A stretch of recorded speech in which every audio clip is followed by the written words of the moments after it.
So guys, for today's video, turuan ko po kayo kung paano mag-load sa mga satellite TV box nyo. Kung naubusan kayo ng load, so ito yung procedure ng paglo-load natin.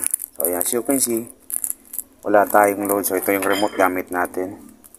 Ayan. Walang channel. So 1 ph lang talaga yung 1 ph lang yung papanood natin na channel pag walang load. So punta tayo sa GCash. So ito yung method natin, yung tricks natin para makapag-load tayo. So yun. So pag na-open na natin, itap lang natin tong load. Ayan. So sundan nyo to hanggang sa dulo. Then, bago pa nga pala tayo magsimula, make sure nakasubscribe ka na sa ating YouTube channel. Paki-like and hit the notification bell button para updated ka lagi once na maglalabas tayong ganitong video tutorial. So, tap natin yung load. Then, pag ganyan. Then, dito is hanapin lang natin yung non-telco. Ayan. So, yung non-telco ang select natin ha. Ayan, non-telco.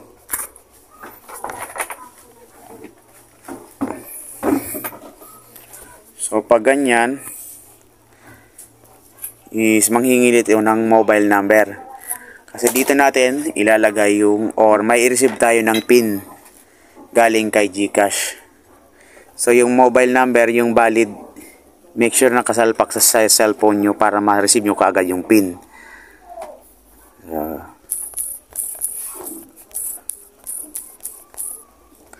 So, pag ganyan, next.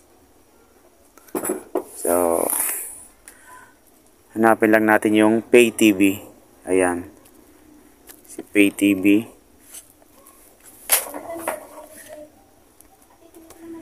Click natin Pay TV. So, mamili lang kayo. So, sa mga magtatanong, so bago kayo mag-load, make sure na satellite yung loloadan nyo. Kasi yung satellite ang box natin. Para hindi kayo malito, hindi po ito sa GPNoy or Signal. So, hindi natin alam yung procedure ng ng GPNoy or Signal. So, ito muna ang satellite yung tutorial natin. So, mamili kayo may 99. So, satellite 199. Meron tayong 33 channel. Yung 99 is merong 26 channel. Then, satellite 299 is meron 46 channel. Ayan. Satellite tingi. Meron lang silang 3 days.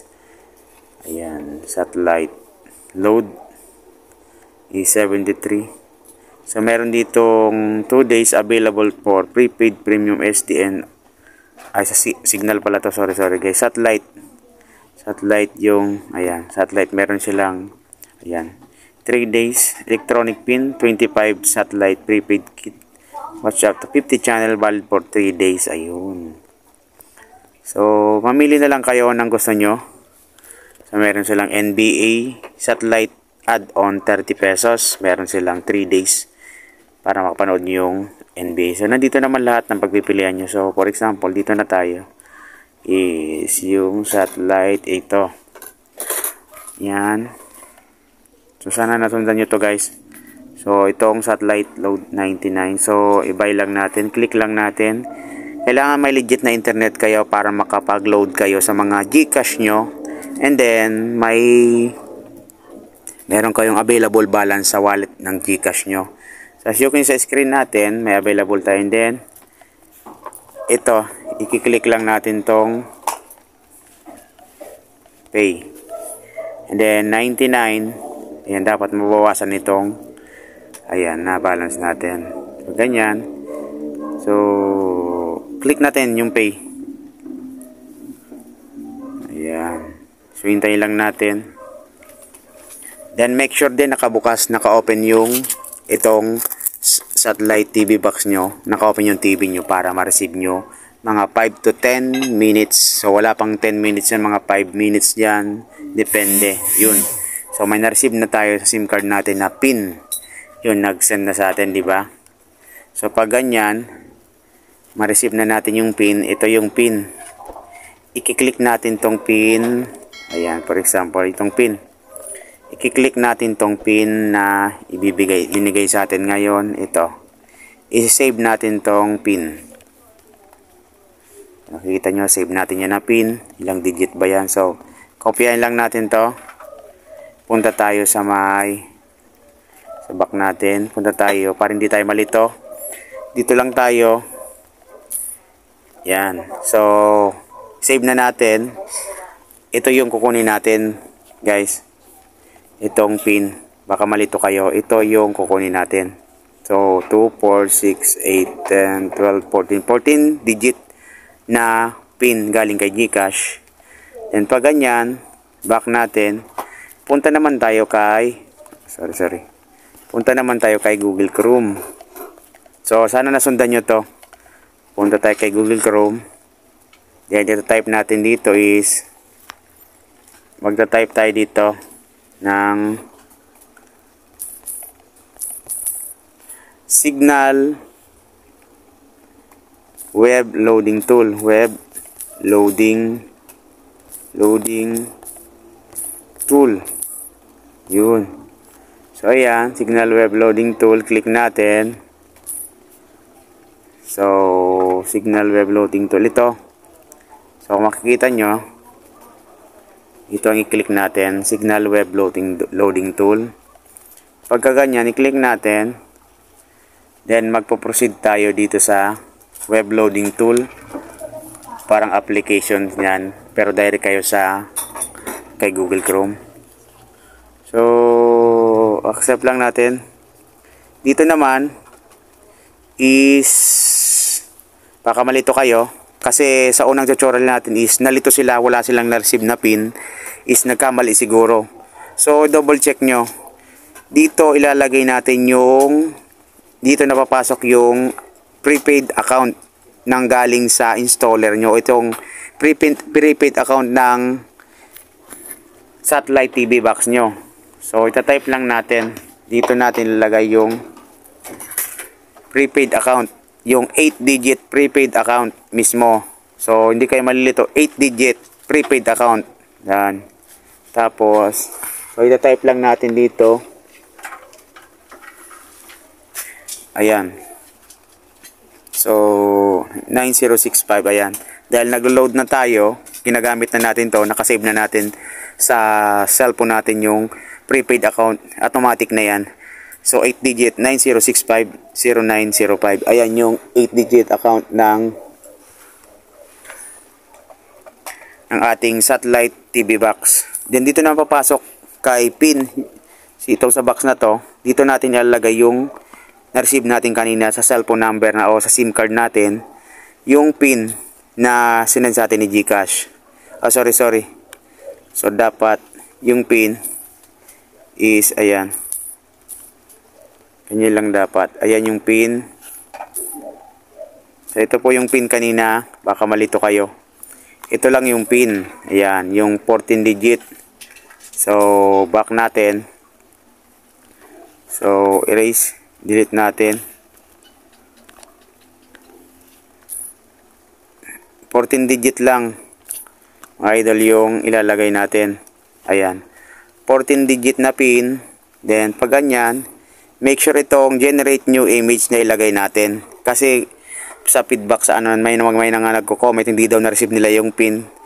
Basta nasundan mo tong tutorial na to, automatic maloloadan mo yung satellite TV box mo. So, LRA9N. So, ganyan lang po. So, ito yung pang pinali. So, review yung prepaid account. Review natin, prepaid account. Prepaid account, 8 digit. Yung PIN na galing sa GCash, kay GCash na 14 digit. Check. Then, itong i-generate natin yung new image. So, ilalagay lang, itatap lang natin dito. Ayan. yung nakalagay. Susundin lang natin. Ayan. Then, submit. Submit. Click na natin tong submit. Ayan, o. Click natin to submit para ma-loadan natin. So, as you can see sa screen natin, wala tayong load. Ito yung remote. Ayan. Walang load yan. Number 1, number 4, number 2, wala. Number 1 lang talaga. So, click natin to submit. So, ayan. Sana nasundan nyo. Click lang natin to submit. Then, pag ganyan. Yun. Automatic na yan. Ayan. August 23. Your load request has been confirmed. Account number. Ayan. Will be loaded with the enter pin. Yun ang procedure nito. Sa mga nalilito, baka malito kayo. Basta sundan mo yung una hanggang sa dulo. Hindi ka malilito sa pag-load ng satellite TV box mo. Kasi may GCash ka naman, may GCash yung kaibigan mo. Hindi ka nalalabas ng bahay. Kasi may load naman yung GCash mo. Automatic na yan. 99, may tingi sila. Ayan yung procedure. So, tignan natin. Ayan, gamit tayo ng remote. So, hintay lang tayo mga 5 to 10 minutes. So, hintay lang natin. Ayan. So, hindi ko na to guys ikakat para masundan nyo. Hindi na natin to ikakat. Ayan, no? Wala pang load. So, antayin lang natin. So, gamit ko yung remote ng ating TV. So, wala yan, no? 69% makaka-receive yan yung quality ng ayun. So, ganun lang guys. So, hindi naman kayo malilito sa pag-load nito dahil may GCash kayo or may GCash yung kaibigan kapatid nyo, yung nanay tatay nyo is pwede kayong mag-load gamit ang mga cellphone nyo. Hindi na kayo lalabas ng bahay para pumunta sa malayo. Makapag-load lang ng satellite TV box nyo kung nabusan kayo. So, ayan, no? So, ganyan lang kadali. Sana na natutunan kayo sa video nating i-share at pakilike and share mo din to. Don't forget to hit notification bell button para updated ka lagi once na maglalabas tayo ng mga ganitong video. Kung na-inspire ka sa mga video nating ina-upload, pakilike and share mo. Ayan. So, yan. So, may load na, diba? Kanina 1 lang yan. Maraming salamat. God bless.